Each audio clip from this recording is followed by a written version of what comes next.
You're listening to the ESO Network, your station for all things geek.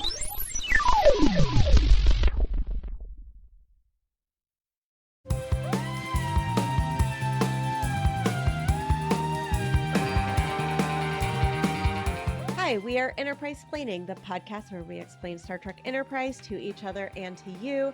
I'm Jamie, and these are my co-hosts Maria. Hello. And Bill. Hello. Today, our mission is a second contact. Last week, I told Maria and Bill, and you all, what happened on the Star Trek Enterprise episode Anomaly.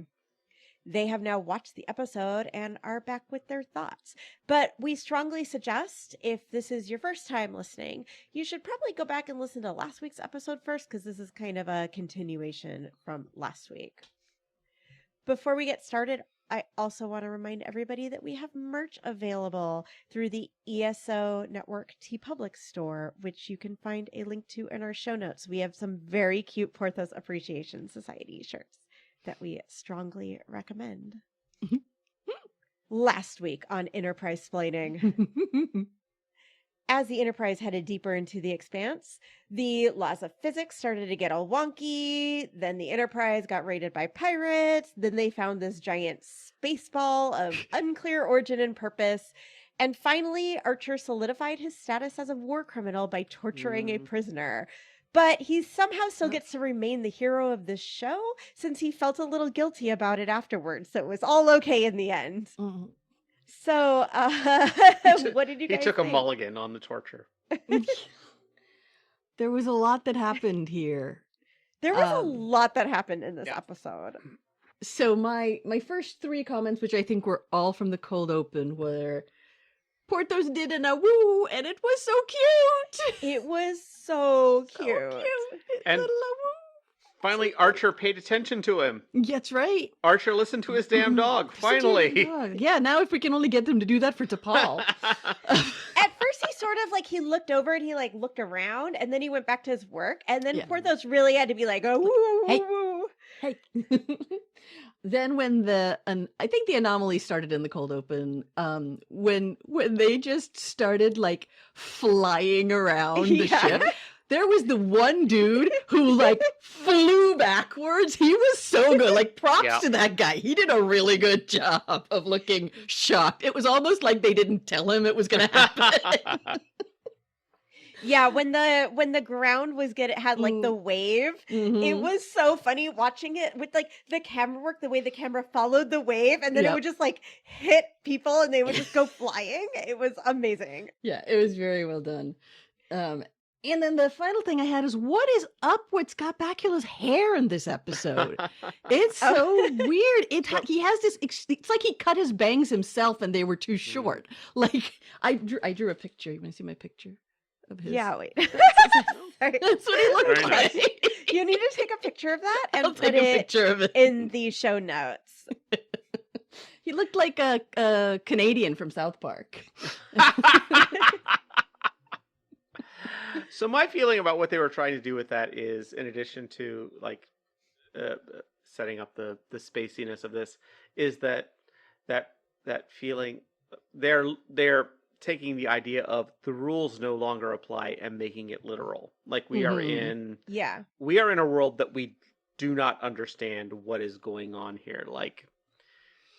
People they're following a trail that can disappear, and it looks like it was 9 years or 9 months or whatever it was. Even the basic rules of physics no longer apply for this crew, which was the upside down post 9/11 world for Americans.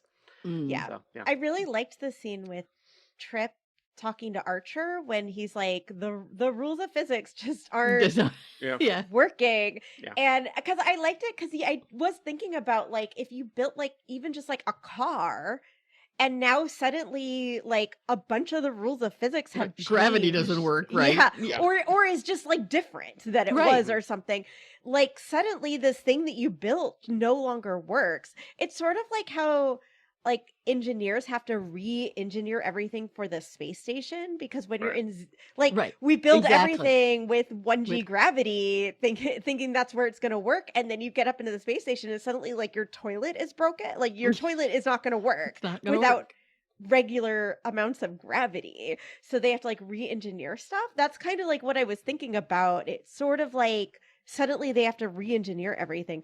Although he did end up getting it to work again, and it really was not explained how. No, it really wasn't. He just did some stuff and figured it out. Well, that's the weirdness, is that the Assyrian prisoner explains to them what they need, like for whatever reason he explains to them what they need to do to their hull. Yeah, and it definitely was Protect that them. same. They got to go back to that mining planet and get some Trillium D from that creepy dude, because that's where they were. And it was interesting. Oh, and I'm sure they'll strike a very fair deal with I'm sure him that'll in be fine. negotiations. Yeah. Well, the sphere was also made out of that same substance. So I was like, could they somehow get some of that substance from Maybe the sphere? But it was never mentioned. Right. Which is why I didn't really understand how he got the engine working again after talking about how it was like basically impossible and would take years. Yeah, and it was weird too, because I mean, the guy on the mining planet described it as insulation. Like it was some sort of insulation. And I mean, I guess it's insulating them from the anomalies.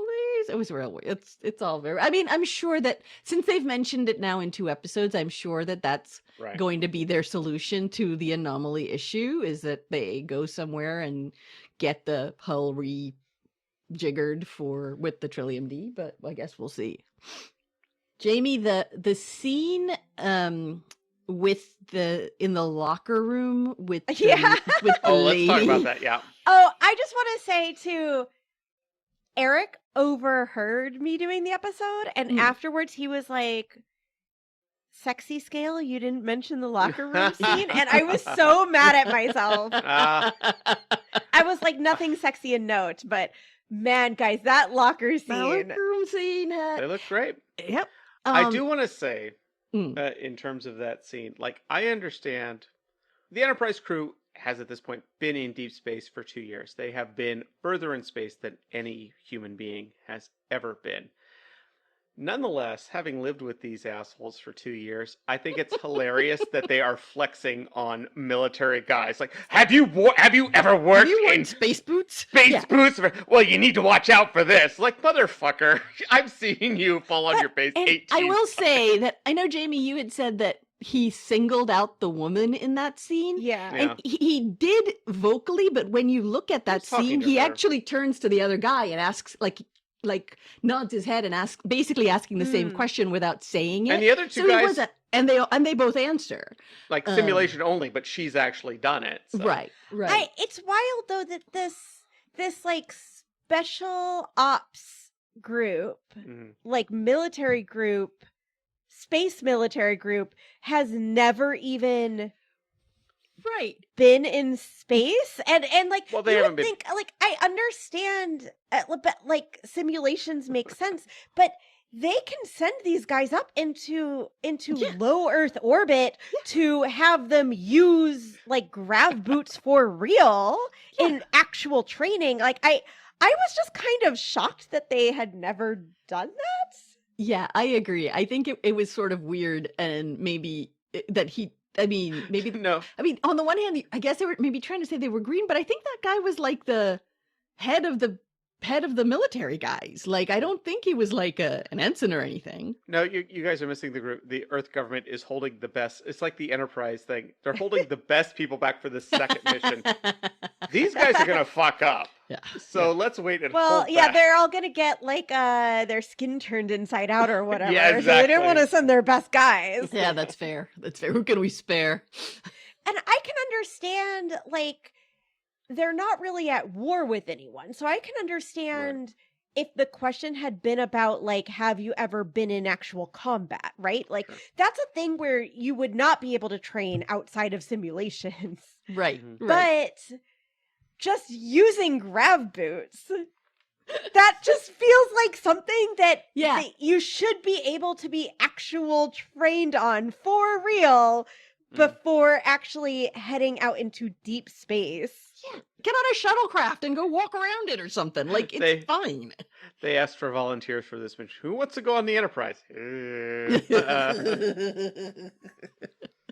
let's move on to the meat of this episode, because I have a lot of thoughts about this. Mm. Like the whole like plot about this of them needing to get the database and them, the whole combat thing. Yeah. Let's get into the torture. This is the actual meat Yeah. of the That's what episode, it was I think. about.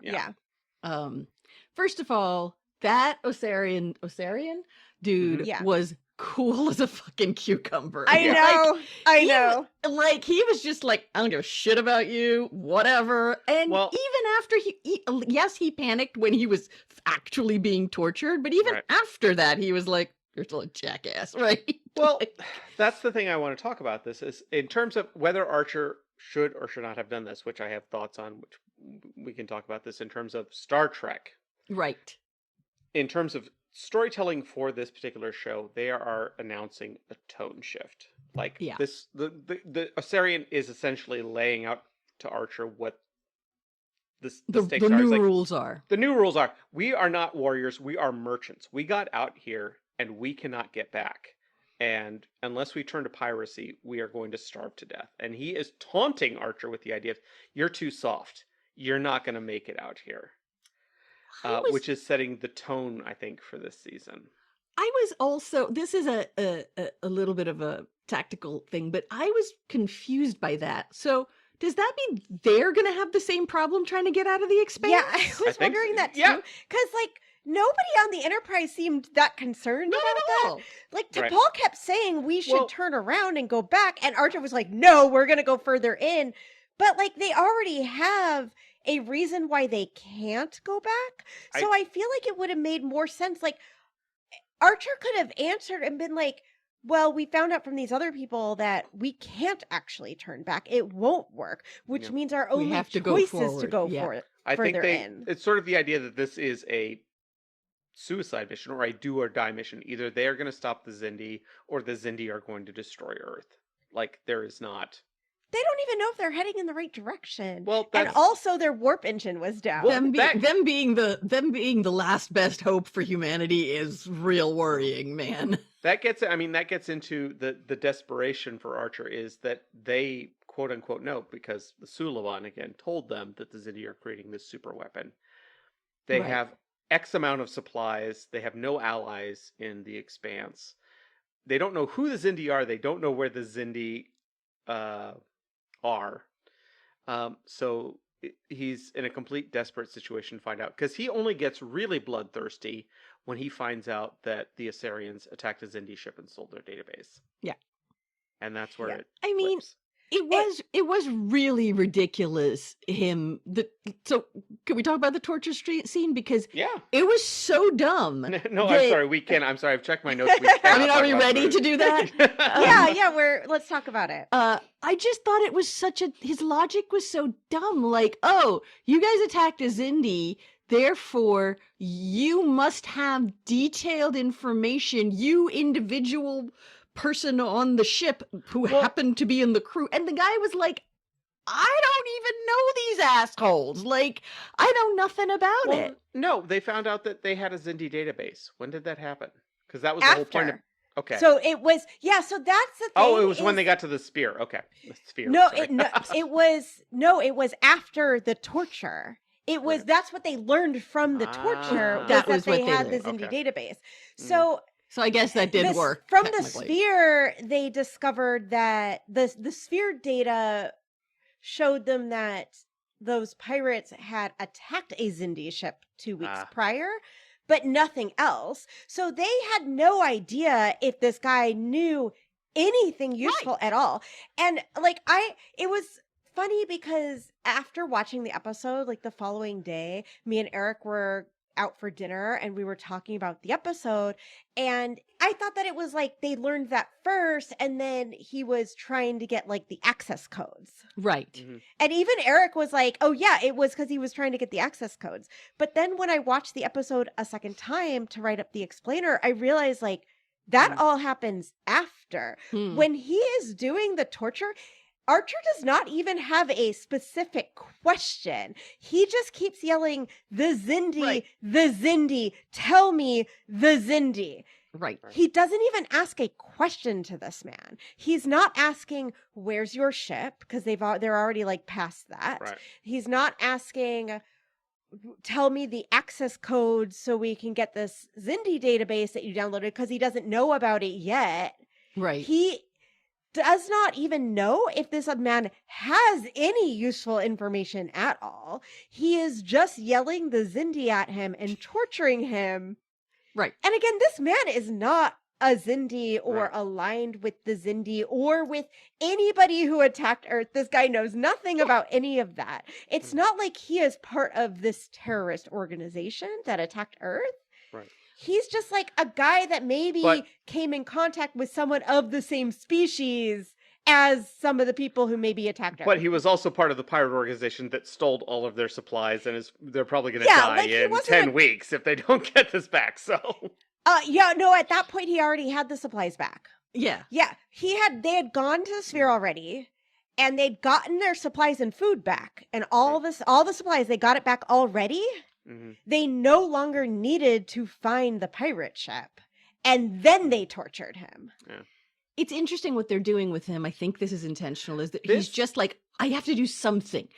And it sort of manifests in everything he does. In the, we can barely go a quarter impulse, but we still gotta go. I gotta do something. Yes. And I think that's what's happening. And Here's if the very first sort of very early on they're doing this and it's torture, like that level of torture, good Lord, what do we have ahead of us? Here's the problem with this show is that it exists in a world where DS9 does never happened. Like, we're not apparently supposed to know that DS9 has Yeah. happened.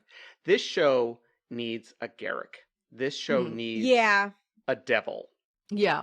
that Archer can react to and say you're going too far, and he's like, we're not going far enough. Right. But having Archer be that character is weird. It would be even interesting if that was Trip or Malcolm, particularly if it was Trip, because, he's Or if so it was upset. T'Pol. If T'Pol was Right. saying, I can get the answers out of this guy. Or I feel like even with Archer, it would have worked if they set up more serious circumstances. I think the reason we keep all of us misremembering and misstating what the torture was about is again because the torture wasn't about anything. Yeah. And there were things in this episode that it could have been about if they'd like mess with the timeline a little bit. Like, they were in a serious life or death situation where they had like a month before they essentially ran out of fuel. And at that point, if that was like Archer feels like his only course of action is save to the ship. find this other Right. ship, and this guy's not being cooperative, then you can kind of see how it might start to push at the edges of his morality a bit, and he may make a choice that is perhaps not the moral choice if he feels like he doesn't have any choices. Well, this Like, gets again, into- we saw that in DS9 with Captain Sisko in that one episode with the Pale Moonlight. probably. The stakes are so high that he is willing to do something that he knows is not ethical at all, because he feels like it's almost worth it to corrupt himself to save humanity. Right. And if you brought Archer to that point, it would make more sense. But again, it's weird because they're not in a life or death situation. They found their food and fuel. That's the weird part, is at the very end of the episode, the Assyrian, I don't want to say lets him off the hook, but it's like first of all, they don't kill the Assyrian ship when they've damaged it, and he sends the Assyrian back to his ship, which maybe this guy's going to get killed, but the Assyrian literally says to him, so you've chosen your morals. He says something like, mercy is not going to serve you out here. Right. So he sort of lets him off the hook. Yeah, even though he didn't really seem like it was letting him off the hook, since it was sending him back Potentially to his death. ship that he had just betrayed and has already said that they're definitely going to kill him for this. He could have been lying about that. It's like, did you tell him the lie about like we were going to kill you? Oh God, thank God you're here. We missed you so much. Yeah, it's interesting, Bill. You were talking about this in the context of Star Trek and Star Trek captains, and this should be one of those extreme episodes, like the episode you were just talking about with Cisco, or Picard being, the There Are Four Lights episode of Picard, or these things where they are on the very edge. Like that is who they are. The problem is they've established Archer as kind of a dick to begin with. Yeah. And also happy to, play fast and loose with the morality of the situation. So it's not that surprising. It's shocking for a Star Trek captain or Starfleet captain to be doing this, but it's not that surprising for Archer to be doing this. No, We've seen him previously threaten to put people in the airlock. We've seen him threaten it before, and he didn't do it, but this is not new for him. No. This fits into my headcanon that this is the start of the Terran Star Empire. This is not this is not the universe that we know. Right. The only other thing I had to say about Archer was that scene where the coffee cup is frozen in midair and he just gets real mad at it. Yeah. I did love that scene. He's just like looking at it and he just grabs it like, all right, man, calm down.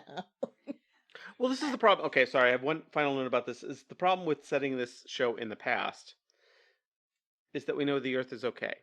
We know that original series happens. We know Next Generation happens. We know that the Earth is not destroyed. Right. So you can't. And Discovery sort of played with this, like by making Discovery, quote unquote, the secret mission. Things that they had to do to, Yeah, and that would be interesting. That's sort of the whole premise of the whole thing of Section 31, which we'll talk about that movie at some point. But that whole the whole sort of power of that idea is this is a department of Starfleet that doesn't abide by those rules, that doesn't abide by the rules that all of us have agreed to have understood for so many years. And that's why that's interesting. But this guy is just part of regular Starfleet and being an asshole, Yeah. Yeah, I'm not too concerned about, we know Earth is going to be fine. Because I think it's kind of that way on all Star Trek. We know they're not going to blow up the entire Earth. Mm. Yeah. Right? I mean, there's certain things we know they're not going to kill our We know they're not going captain to lose. Yeah. Right. But you can still do shocking things. They might lose temporarily, but in the end, they're kind of going to be okay. And Starfleet's going to be okay. But I think that's okay. I mean, that's how most TV shows are, right? Yeah. But I think it's fine as long as the drama is still there and you believe that these characters believe and I do believe that these characters believe that this is a existential threat to all of humanity. Right. Absolutely. It can still shock, that part in DS9 where the Breen attack Earth, or that part in Picard where they attack Starfleet Academy with that portal weapon that destroys part of it. It's that's still I'll nod my head along with shocking. it. That's still shocking. Yeah. I mean, in this, right? They had that shocking Xindi attack on Earth. Yeah. Yeah. Even when you told us about that, we were like, what the hell? It's just carving its way through the Earth. It's a very powerful scene, which was intentional, obviously. So I get that. I just wish they had a little more nuance to how they're handling this. Nuance is not. I know it's not their strong. Well, here's a question. I don't expect an answer right now. Maybe we can answer this in a future episode. What is the most nuanced moment of Star Trek Enterprise that we have seen thus far? I feel like there's definitely been some. There we've has talked about them, but off the top of my head, I'm having trouble remembering. That's fine. I'm not expecting an answer right now. It's just something that occurred to me. Yeah. I think, and it probably has to do with T'Pol. That's probably where the most of the nuance is coming from. So before we leave this torture topic, there was the word morality was used many times in this episode, and I was kind of wondering what you guys thought the show by the end of it was trying to say about Archer's sense of morality, because I found it extremely ambiguous. Oh yeah. That might have been intentional. I do think it was intentional, but that's why I thought I was unclear on he definitely seemed a little guilty, but I couldn't tell if he felt guilty because he thought like he regretted it, or if he was more that he felt guilty because he knew it was something he wasn't supposed to do, but he did it anyway, or Yeah, I honestly didn't think he felt that guilty. I think he was like, "Up, we got what we needed to do because that's what we had to do." And I mean, and now I'm just going to let this guy go and he's fine. It's fine. Everything's fine, you know? It would have been very good if he had had a moment with T'Pol or somewhere else where because Kirk had Right. these moments where he would talk about, like, I wasn't sure if I was going to kill him or not. Like, Yeah. I wanted to put a scare into him. Okay, marginally okay. But it was like, if he would have said, I thought I was going to kill, I was afraid I was going to, know. I Yeah. didn't know if I was going to kill, if there had been, like, if that was the moment before you cut to credits and things like that. But this, Right. yeah. As opposed to this where it was Malcolm going, I'm pretty sure he's going to kill that guy. Malcolm Like, is the moral center of this episode. What is going on? fucking Speaking of the rules of physics being turned upside down. but also like I wanted Malcolm to have a little more backbone in that scene, and I wanted I did Malcolm too. to be Right, the yes. one to stop it, because I feel like I think it would have been a really great, like I would have actually So forgiven a lot of the other stuff Yeah. as a Me too. character moment for Malcolm, because Malcolm is a rule follower, right? Yep. Malcolm follows the rules. Malcolm does Right. what he is told. He follows chain of command. And to have a moment where he's realizing, because that, it's true, right? Like if even in the military, like you have chain of command, but only for legal orders. Great. Malcolm seeing something happening that is so very clearly illegal, Yeah. that Right. should not be happening. I would have loved to see Malcolm stand up to Archer in Me that too. moment. Great final moment for this episode. Archer would say, "That's why I had you there, because I knew you would stop me, because Yeah, I wasn't If I sure had gone I too would, far. Except if I had he, been too." yeah.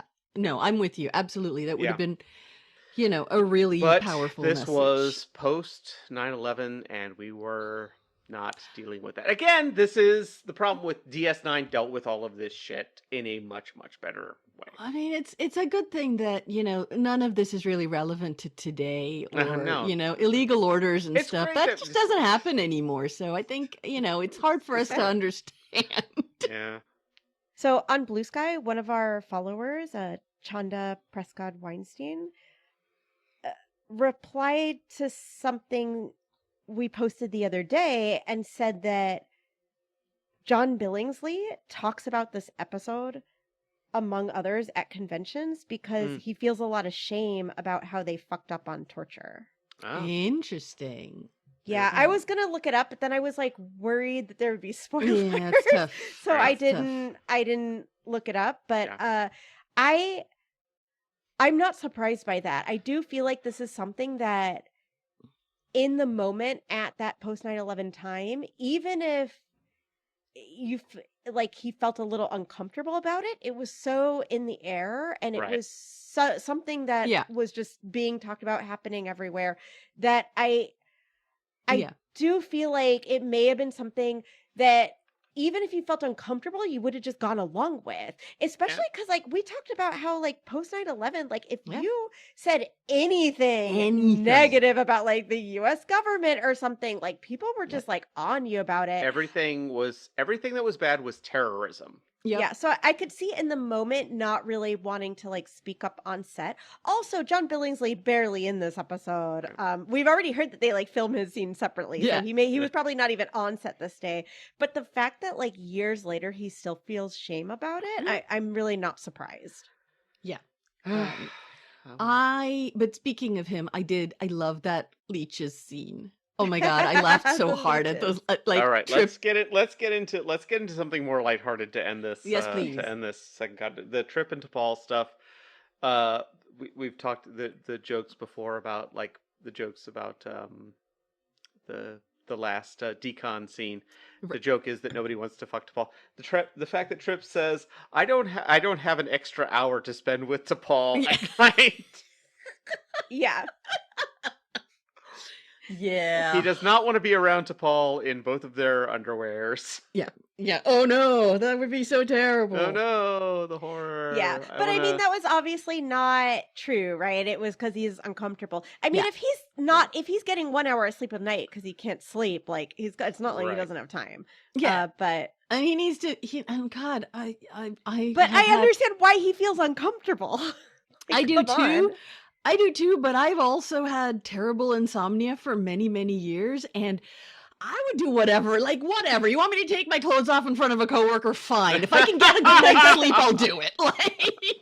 So you're saying you're willing to be massaged by Jolene Blaylock in her I am in her satin jammies? Yes. You're so brave. You're so brave, Maria. So brave. I know. I'm willing to take that bullet, you guys. What did you guys think of the Malcolm trip scene? Actually, it's one of my notes. I thought it was a really nice scene, and I loved that God scene. damn this show for making me start to like Malcolm. What the fuck, man? I know. This season, I know it's only a couple episodes, but ever since the season finale from the last season, like these last couple episodes, Malcolm has been killing it as a character. Yeah.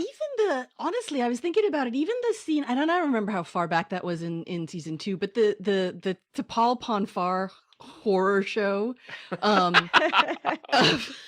the scene where she kind of goes after Malcolm. Malcolm did everything right. He didn't make weird jokes. He didn't make it weird. He didn't leer. He didn't even make a big deal about it after. Nothing. And it feels like they're sort of starting, even back then, they were kind of starting to make Malcolm a little bit more likable, which is real weird. Real weird. Yeah, it kind of feels like they just didn't, whatever they've been trying with Malcolm's character wasn't working, so they keep pivoting his character. Yeah. And now I feel like they've really landed on something that I actually like, and I hope that it stays this way. Yeah, I hope it stays. I find it interesting that in terms of Trip, who is dealing obviously with this massive trauma, that they're pivoting, it's not just pharmaceutical, I can give you this drug to make you sleep, but you need to, I guess what I'm saying, this seems like therapy.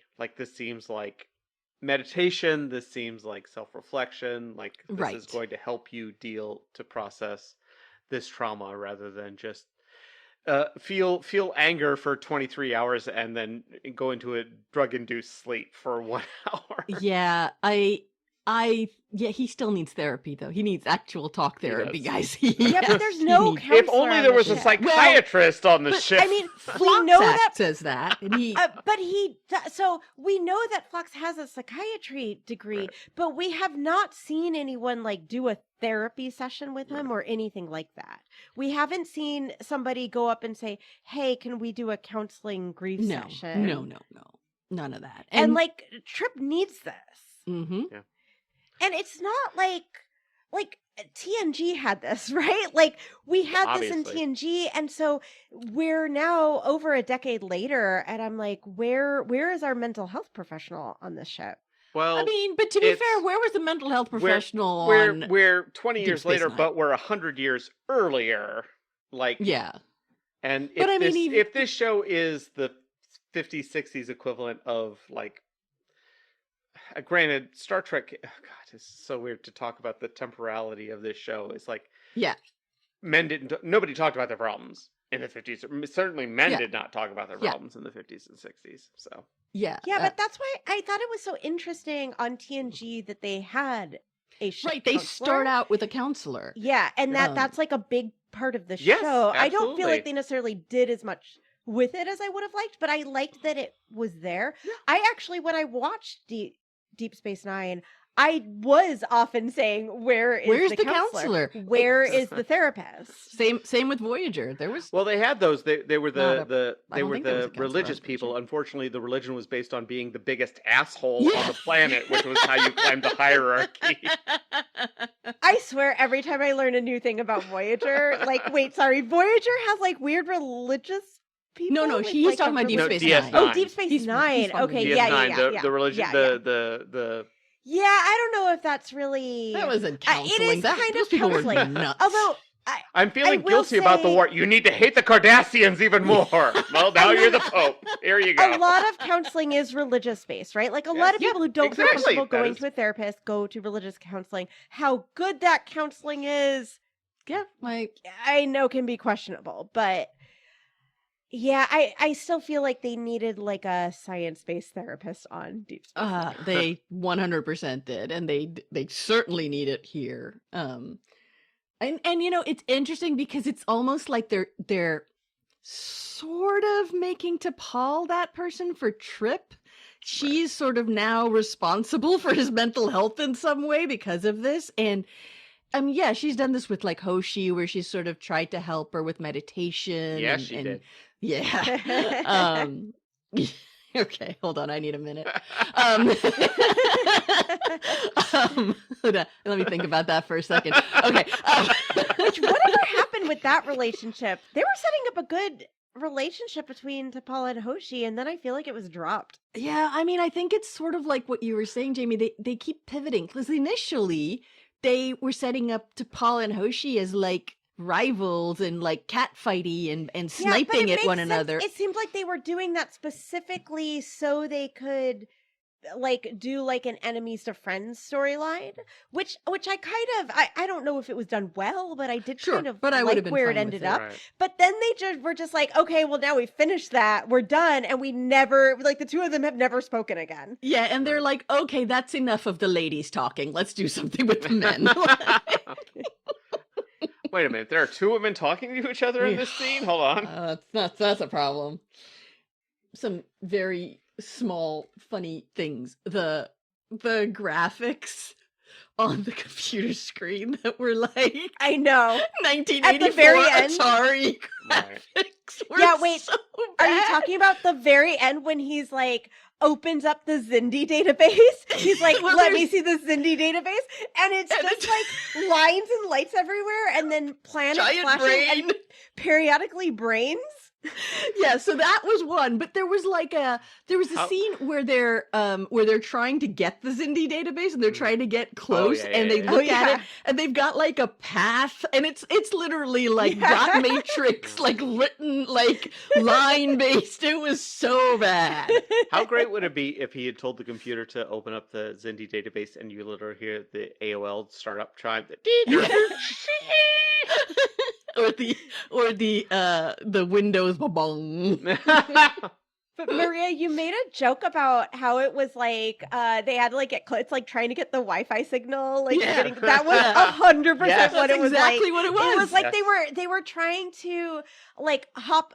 They're trying to like hack into the Wi-Fi symbol for this Yeah. other ship, but they got to like get close enough. Yeah, they were trying to BitTorrent their, the database, and they kept losing the signal. They had disabled, and I understand this is a storytelling thing, so they can say that there are gaps. They had disabled the ship. Go close and get the last 5% of the database. So I was so confused agree. at the end because I can understand when like they had the 90% and Archer's like, okay, we're in bad shape, let's go. But then at that moment, Malcolm shot the engine and like that ship was like crashed onto the side of the sphere, and I was like, okay, go back and get the rest. Get the You rest know of what? your I'm shit. sorry. I just remembered Malcolm had literally said, like, Archer said, can you disable their engines? And Malcolm said, not without damaging their main computer. So maybe that shot.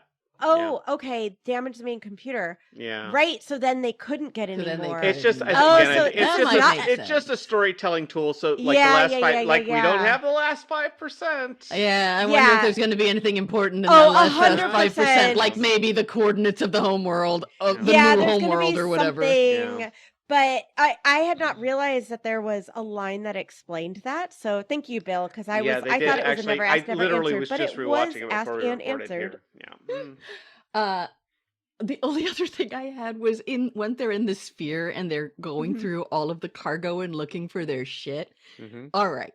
What was up with that cargo? Like, first of all, once again, there were nets everywhere. Why do pirate like nets so much? Nets everywhere, random nets. Well, you're dealing with again.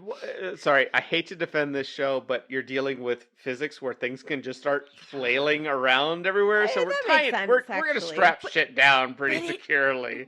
I'm not sure it was actually anything strapped down. It just looked like there were random nets laying over barrels.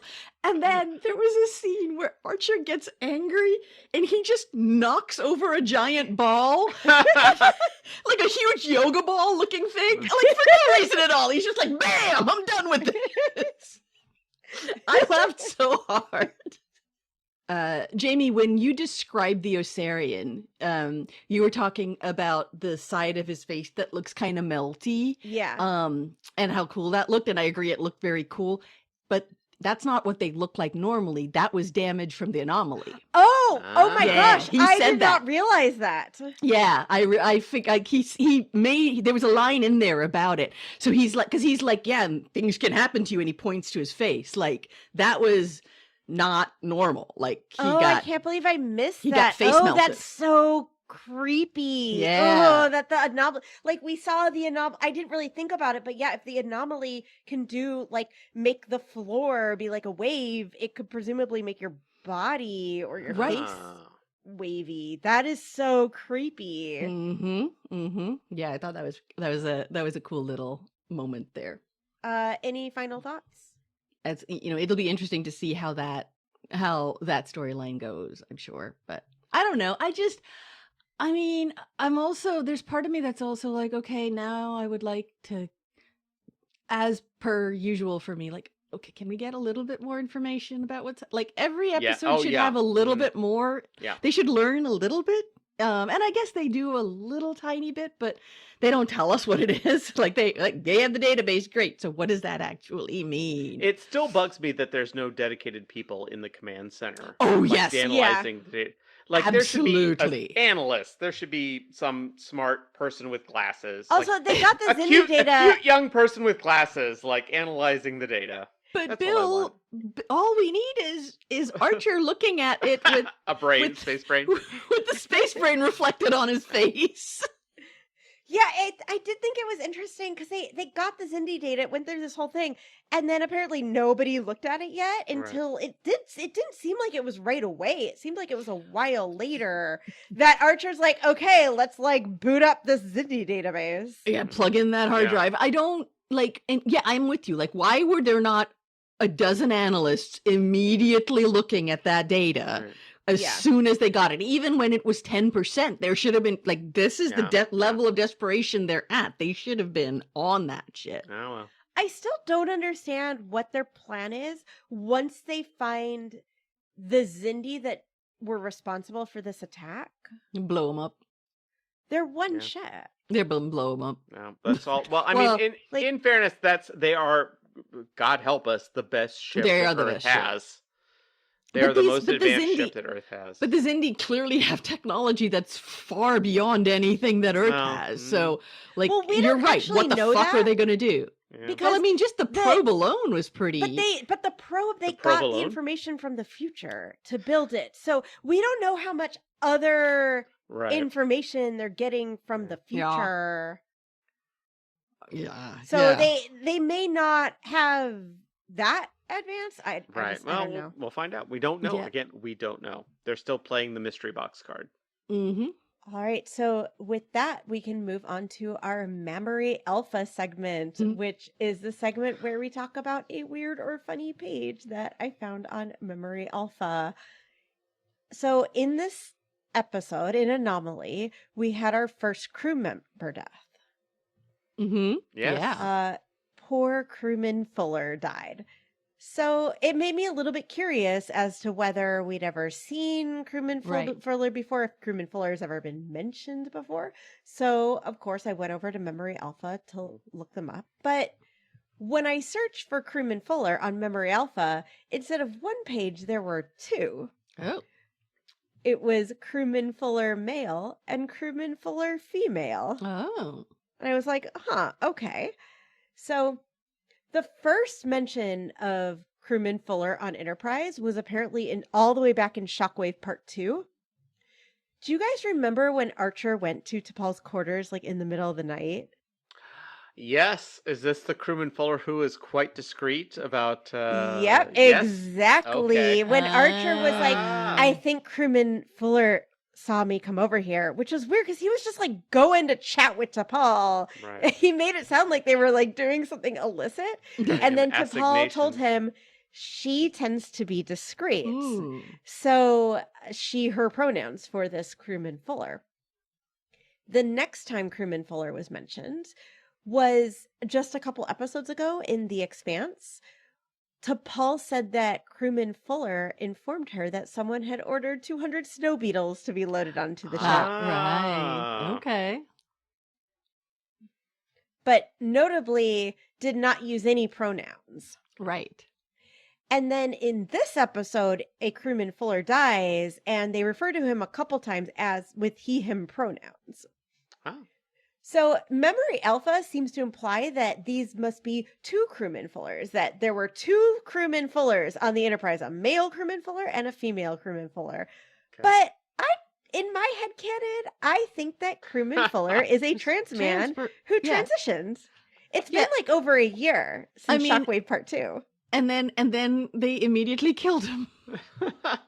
All in line with Enterprise. Our first Star Trek trans character. Oh, I don't like that. I don't like that they transitioned and then were killed. And then were killed immediately. Not a fan of that. I prefer to think they were married and this family was torn apart. Yeah, honestly, when I was thinking about this, I forgot that they died. When the sister and brother. Like in the episode of original series, the Romulan episode, where it starts with a wedding, and then one of the I think it's the husband gets killed during the Romulan attack. Yeah. I just want queer characters on this show so badly. So I was like, we got one. We found one, you guys. Got him. And they're dead. The Crewman Fuller mail page also mentioned that there was some dialogue that was in the draft script for Anomaly that was cut. But apparently in this dialogue, it was established that Fuller went through tactical training with Reed. Wow. And Fuller had a daughter, and I guess Malcolm had met her a few years prior. And apparently Malcolm had handpicked Crewman Fuller to serve on the Enterprise. His daughter was in 2nd or 3rd grade when they met. And apparently when the ship left space dock, I don't know if it's the first time or the second time, but Crewman Fuller's daughter wrote a letter to Malcolm asking him to keep her father away from dangerous missions. Oh, rough. Yeah, devastating. That is hard. I understand that in modern day Earth, naval deployments are rough because the people are gone for months at a time, 9 months at a time and stuff. I don't know if you can be in Starfleet and have a family with a, very young child and you're going into deep space for 5 years. Yeah, seriously. And we're not in TNG where you can take your children and spouse with you. Yeah. Because even if you're in the military, you get to go home and visit periodically. Yeah. You're not even if you're serving for 4 years, you do periodically get to go visit your family. Right. Well, that's one of the things they talk about in the Navy that is difficult is that you are gone for months at a time and how this affects your family when you come back and your family has to deal with and that's months, not years. Yeah. The Enterprise was gone at least 2 years, but it seems like it might have been more than 2.5, almost, or 3 years. Since it took them so long to get back. I was going to say it took them 6 months to get back, right, or something like that. So they've been gone they a didn't while. say. They just said it was basically at least a couple months, but it definitely had to be 6 to 12 months to get back. Right. So they were definitely gone for possibly up to 3 years. And they went back before they were originally supposed to. Right. So we can move on to our Wii U, read alert. We got a read alert. READ. READ alerts. Thank you. So today we got a DM on Blue Sky from a new listener at Night Stalker. Also goes by Francisco. And he said that he cannot believe that we made it through the first 2 seasons of Enterprise without having yet called Archer Captain Bro. Oh, that's a good point. And I was like, that is a good nickname for Archer. That is a good name. Also, we've talked previously about a lot of our listeners we know are not watching Enterprise, but definitely a lot of our listeners are like watching Enterprise along with us. Or have already watched it and are cool. like, yeah, it's cool. All right. But for the people who are watching Enterprise a lot, like as we release episodes, we've talked in the past about whether people listen or whether people watch Before or after. the episode before or after they listen to our episode. Yeah. Well, Francisco says he starts by listening to our episode, but then pauses it after the 2 Truths and a Lie. So that way he can guess. Oh my goodness. And then he goes and he watches the Enterprise episode, and then he Great. comes back and listens to the Explainer. Oh, I love that so much. Amazing. Yeah, he did say like he has seen it Enterprise before, but it was a long time ago. So, but I did think love that that. was really fun. I love that. That's a great idea. And that is the episode. Thank you so much for listening. Next week, Bill is going to be telling us about the episode Extinction. Guess what happens? Yeah, this is a minefield situation. Does it mean like, okay, Earth is just done? We also have a special guest for this episode that I'm so excited about, you guys. What?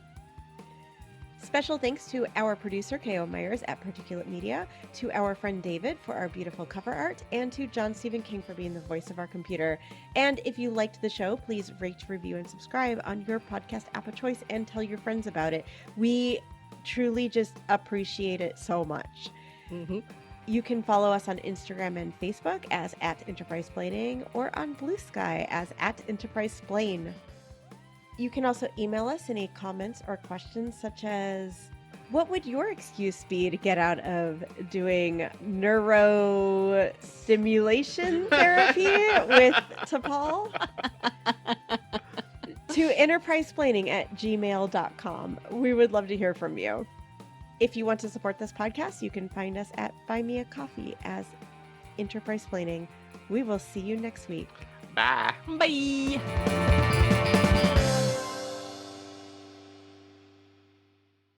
1 second. I don't know why my computer says low battery, even though it is definitely Well, maybe we plugged should end the in. episode. It says it's not plugged in. 1 second. Let me. Jamie, let's end the Zoom call. We want to go drink more. Now we lost Jamie. We are doing at least as well as the Enterprise crew was. What happened to the phaser bags? It was unplugged, sir. Hold on a second. I'm restarting.